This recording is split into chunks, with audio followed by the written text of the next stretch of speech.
सख्त जिठानी। अनन्या की अभी नई नई शादी हुई थी। शादी के बाद अनन्या जब अपने ससुराल में आती है तो वो देखती है कि उसकी जिठानी थोड़ी सख्त मिजाज की है। वो ना किसी से ज़्यादा बात करती है, ना ही किसी से हंसी मजाक। अनन्या की जिठानी आरती सिर्फ अपने काम से मतलब रखती। ऐसे ही एक दिन आरती आलू के पराठे बना रही थी। अरे वाह दीदी, अब तो बहुत अच्छे आलू के पराठे बनाती हैं। मुझे तो इतने अच्छे पराठे बनाने आती ही नहीं। अगर बनाने नहीं आते तो सीख जाओ, मैं यहीं खड़ी हूँ। जैसे मैं करती जा रही हूँ वैसे करती जाओ। अच्छा ठीक है, अब मुझे बताइएगा। अब आरती अनन्या को आलू भरना सिखाती है, पर अनन्या एक ही गलती बार बार करती है, जिस वजह से आलू के पराठे उससे बन नहीं पाते।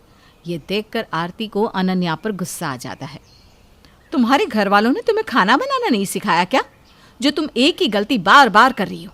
अगर इसी तरह से एक ही गलती बार बार करोगी तो कभी भी आलू का पराठा बनाना नहीं सीख पाओगी।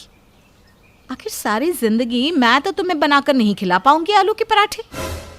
मैं कोशिश कर रही हूँ, जल्दी सीख जाऊंगी। इतना बोलकर अनन्या पूरे ध्यान से आलू के पराठे बनाने लगती है।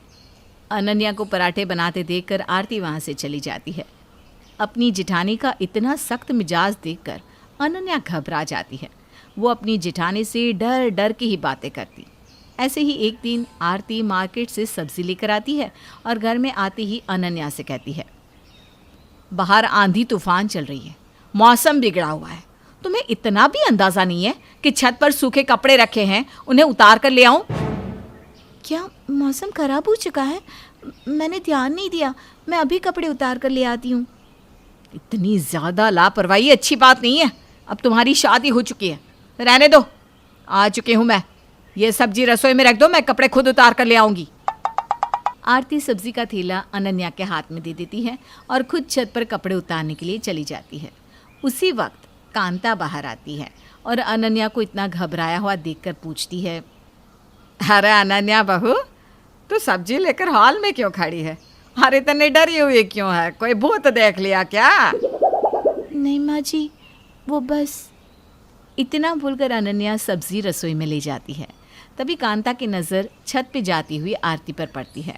आरती को छत पर जाता हुआ देखकर वो समझ जाती है कि ज़रूर आरती ने अनन्या को कुछ कहा है। अब कांता अनन्या से बात करने के लिए रसोई में जाती है और कहती है, क्या हुआ बहू, अपनी जेठानी के सख्त मिजाज से डर गई क्या?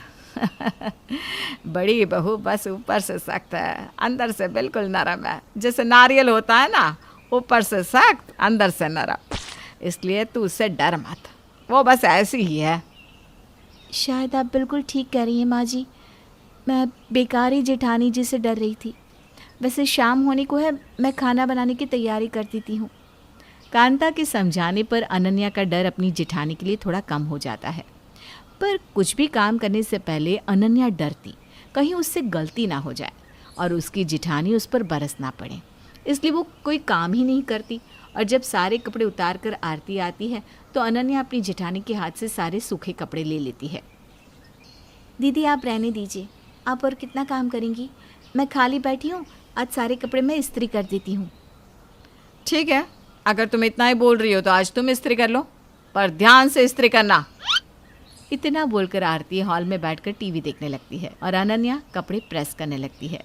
अपनी जेठानी को आराम से टीवी देखते हुए देखकर अनन्या मन ही मन खुद से कहती है, सही कह रही थी माँ जी, ये बस दिखती सख्त मिजाज की है पर है नहीं।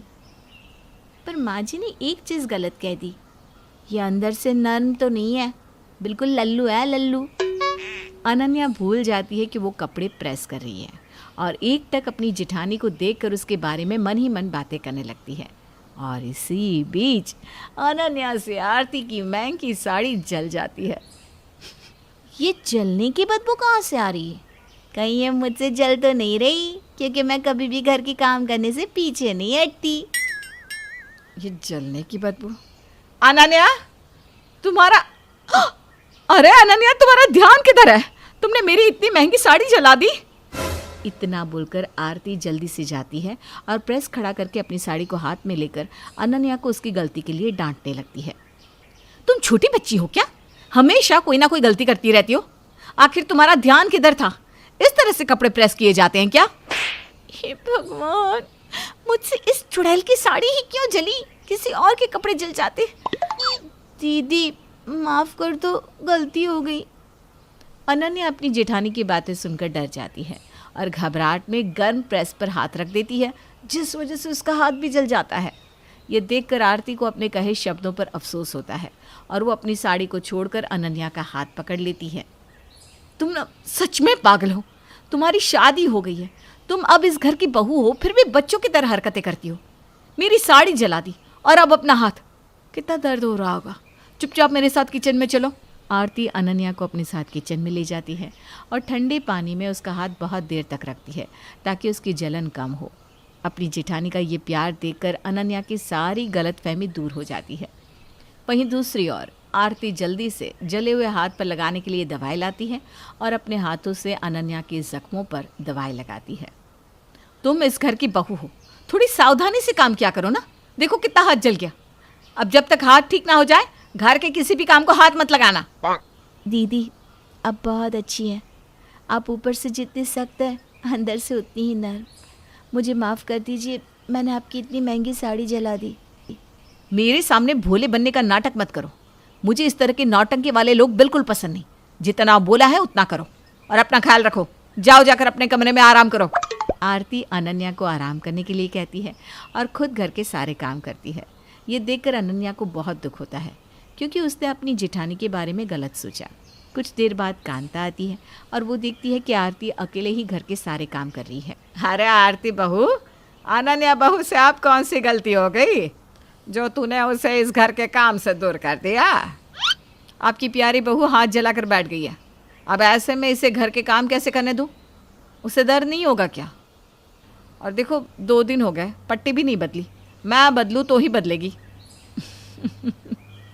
आरती बहू, कभी कभी तो मुझे लगता है कि तू ही मेरी सास है। ऊपर से इतनी सख्त बन जाती है कि हर किसी को उसकी गलती के लिए डांटती है, सजा देती है। पर यहीं घर में किसी को जुकाम भी हो जाए तो तेरी सांसें अटक जाती है। देख रही है ना कैसी है तेरी जेठानी? जी माँ जी, देख रही हूँ। इतना बोलकर अनन्या और कांता आरती के ऊपर हंसने लगते हैं। ये देखकर पहली बार आरती भी अनन्या के सामने हंस पड़ती है। आज पहली बार अनन्या ने अपनी जेठानी की हंसी देखी थी और ये देखकर उसे बहुत खुशी होती है।